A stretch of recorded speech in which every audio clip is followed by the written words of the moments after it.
Are you ready to spit out some sick facts? She just flicks her tail at me. Well, hello! Welcome back to another true crime time with Junebug. That's me. For once, my hair is like freshly cleaned when doing one of this. It may not look like it because I don't like style or put products in my hair because I'm trying so hard to grow out all the old blonde when me and Genesis got married and repair it because it was breaking and falling off my head. That's how damaged it was from being blonde.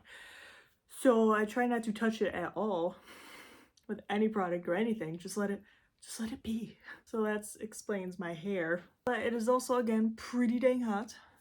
86-ish. I know if any of you are not watching from Michigan, you're probably like, 86? That's easy. But you know what? I'm used to my house being 62 degrees. Just almost year round from the temp here. And we don't have air, so it's not like we can make it 62 degrees. It's just, we can only heat it to 62 degrees. Anyway. But remember last true crime time when we discussed the Isle of Demons? How I said, I think I want to do something else sort of like it. So I did, because why not?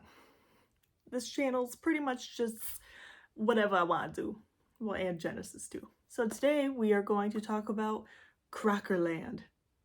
Again, I had not heard of this. I saw it in the same article where I saw the Isle of Demons. So I was like, well, what's that one? And Crockerland is north of Cape Colgate in Canada.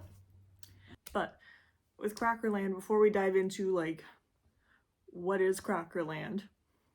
We first have to start with a man named Robert Edwin, I believe it's Perry Sr. It's spelled like pear, the fruit, but then with a Y, so I assume Perry?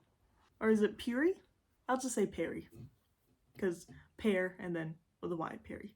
So Robert Edwin Perry Sr. I'll probably just call him Perry from here on out. So Robert, I guess not. I guess Robert was born May 6th of 1856 in Crescent, Pennsylvania. And he was born to Charles and Mary Perry. I love it. So not as old as the Isle of Demons here. If you can hear Dinky's bell, I apologize. She's licking profusely. But I didn't see much about his early life. But again, I didn't dive super deep into it because the early life, I guess, doesn't really matter in this case. But he did go to, is it Bowdoin College, and he joined the U.S. Navy in 1881 as a civil engineer, so pretty dang smart. In a diary entry from his time in the Navy, which was dated 1885, he vowed to be the first man to the North Pole. Now, this is important for later. And he also married Josephine, I'm gonna butcher this, Diebitsch. It looks like Diebitsch, but it can't be her name. It's Diebitsch.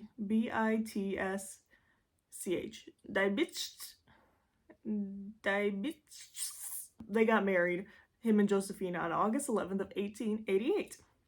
And might I say, Josephine is a badass lady who could have her own story / video. And they had a daughter, Marie Perry, aka the Snow Baby, is what she was named because she was born in 1893, 13 degrees away from the North Pole. And they also had a son, Robert Perry Jr. I literally could not find when this man was born. The daughter, Snow Baby, was recorded, but not their poor son. I'm sure they know, but it's not, I can't find it. And you're probably thinking, what does this Robert dude have to do with Crockerland? Well, the man wanted to go to the North Pole, as stated. His daughter was born very close to the North Pole, which I cannot imagine giving birth in that circumstance. So, well, after a few expeditions through Greenland, or Greenland, however you fancy it to be pronounced, trying to get to the north, he traveled through Greenland. He got closer and closer each time. I don't know if he ever left Greenland at this point, but he was getting farther and farther north. And of course he wanted to go again to see if he could go farther, but he needed money. Now this is also very important. So he was gifted $50,000 from George Crocker. And George was the son of a famous banker named Charles Crocker, just so you know. And the $50,000 then is about $1.7 million today. And money also came from another donor named Morris K. Jessup. He didn't contribute as much, but still a lot more than I could ever donate to a cause. And Perry used this money to buy a new ship, which is crazy that you could buy like a full sea ship for like $2 million. I feel like it'd be a lot more today, but I don't know. I'm not in the market for a sea ship. So Perry set out again after he bought his sea ship from his generous donors. And on this expedition, he was the one who discovered Cape Colgate, actually, which I mentioned at the beginning, stating Crockerland is north of that. So he discovered Cape Colgate first. And when he was at Cape Colgate, which is, I believe, an island, he noticed land farther north of it. But due to just time, and then they have to worry about ice melting or else they won't. Like, the ice and the temperature is very important to these expeditions, especially if you're traveling by foot. Like, if you put your ship elsewhere and then continue to travel by foot, and the ice breaks apart, you could be stranded. So he didn't have time to go and explore this land farther north, but he declared it Crockerland. And he named it Crockerland in honor of the man who funded his voyage, George and Charles Crocker, if you didn't put that together already. Which I think is kind of nice, you know. I'm sorry for Morris K. Jessup, but wait, I actually think he named something after Morris Jessup. Like their camp or something, Jessup Camp. I could be totally wrong. I'll try to insert it here if I find it. But for Crockerland, well, what he named Crockerland, he wrote in his journal, he claimed strange animals were probably living there, and he would find a new race of man. Pretty bold assumptions of Mr. Perry. I don't know why he thought these things, he just thought them. I don't know why he didn't think anything would be new about Cape Colgate, but Crockerland would have had strange animals and a new race of man. So after everything, he came home, and I forget exactly the timeline. It was a few years later, in 1909, that he set on his next and final voyage. I believe it was his final voyage. And he made it to the North Pole! Or did he? This is where it gets a bit more confusing. He was excited to tell people who made it to the North Pole, but when he got back, he saw in the newspaper another man, Dr. Frederick A. Cook, claimed to have reached the North Pole last year. That would be kind of a bummer, which he would have made it in 1908 versus 1909. And then this is where the big controversy about this comes in. Like, who was right and who was first? And I also want to point out, if it was in fact Perry who was there first, it actually would have been his assistant he brought with him on all of his voyages, named Matthew Henson. He was actually black, which for the early 1900s and late 1800s, I feel like that was very progressive of him. That's kind of sad to say, but I feel like that was really progressive. He just met this Matthew Henson, and he's like, you seem smart, come with me. So he went on all of his voyages with him. That's why I mentioned he's black. But he would have actually been the first one at the North Pole if Perry was the first man there, because he obviously wasn't just by himself. He had like Henson with him and a couple other crew members. He also had some native Inuits as guides. I don't think they'd been to the North Pole before. I don't think so. I think they were smart enough to realize it's freezing and there's nothing there. But anyway, yes, if Perry was the first one to reach the North Pole, it actually would have been his assistant Matthew Henson who stepped foot first. I don't know if he did that intentionally or if he came back and was like, oh, I think it was at the North Pole. Either way, Perry was not thrilled, but he still was like, we found the North Pole. Woo! I mean, that would be kind of exciting. Cold, but exciting. And also why this was controversial about who was there first was because Cook said he never saw Crockerland, and that made it seem like, well, if Perry, who's been doing these voyages for years and is like known for this, says there's Crockerland and Cook is saying he's a liar, maybe Cook wasn't telling the truth? And then some people were in the off chance that Perry was lying. They wanted to prove who was there first. So to help prove who was right, who actually was like telling the truth about who made it to the North Pole first, Perry or Cook, a voyage went out in 1913 to discover Crockerland. Because remember, Cook said he didn't see it. Granted, there is not one set path to the North Pole, but apparently it was a big landmass, bigger landmass, Crockerland was. Now, if Crockerland was found, Cook was most likely wrong. Now, if Crockerland was not found, Perry's claims would be questioned, or he would be proven wrong that he did not go to the North Pole. Like, he was just fabricating lands. Now, the answer was found almost a year later in 1914. There was no Crockerland. I don't know if any of you are surprised or not. Now, the crew did follow a mirage for 5 days before their local guide convinced them to turn back. And good thing they did, because the ice started to break up and they would have been stranded. Oh, I do want to mention that neither Cook nor Perry was on this voyage. I assume they wanted an unbiased person, or didn't want to hear them bickering, so they were not on this voyage. And I do want to mention that because they saw a mirage, the local guy, the Inuit, knew it was a mirage, but they just didn't believe him.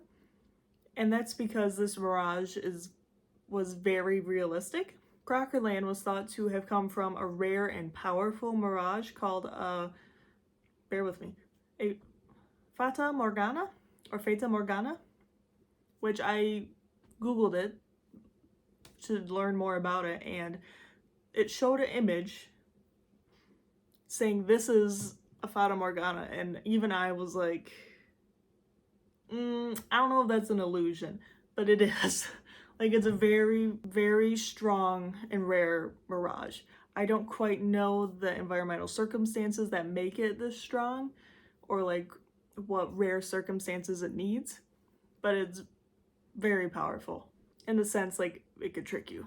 So we're coming to the end of the little tale about Crockerland. So what happened after they didn't discover it? Nearly $2 million in today's money was wasted trying to find Crockerland.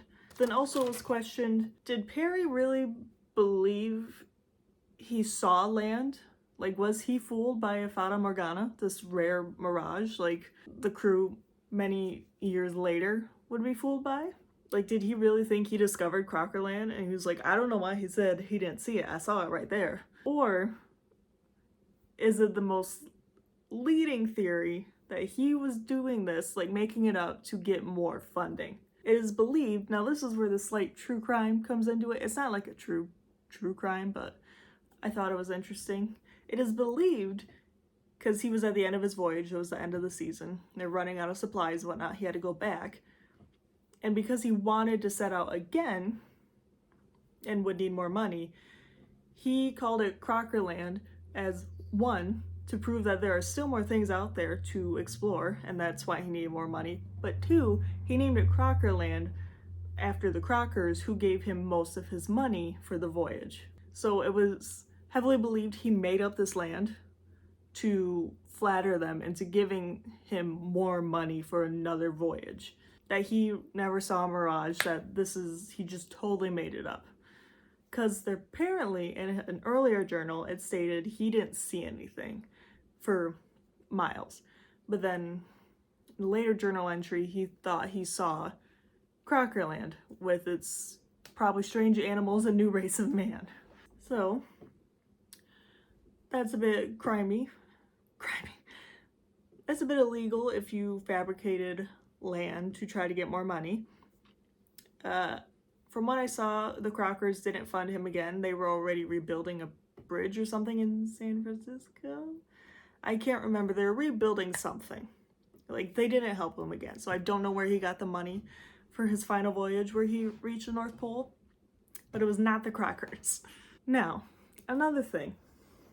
It's still not certain who reached the North Pole first, or if either of them truly did, due to the bickering and the inconsistencies and just the technology back then. Like, we couldn't ping them to see where they were, but due to the inconsistencies and the bickering between them, the first consistent, verified, and scientifically convincing attainment of the North Pole was May 12th of 1926, and it was by a Norwegian explorer named Roald Amundsen and his US sponsor Lincoln Ellsworth. I do want to mention this was by airship, though it was not the way Cook and Parry did the voyages with ship and dog sleds and on foot. So this is when you Google or look up who was the first person at the North Pole, this is what they classify that as.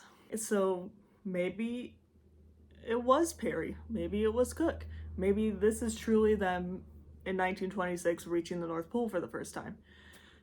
Because it's believed that Parry was shy of it, but then again, it's older technology. How are they going to know for certain he's exactly like peak of the Earth?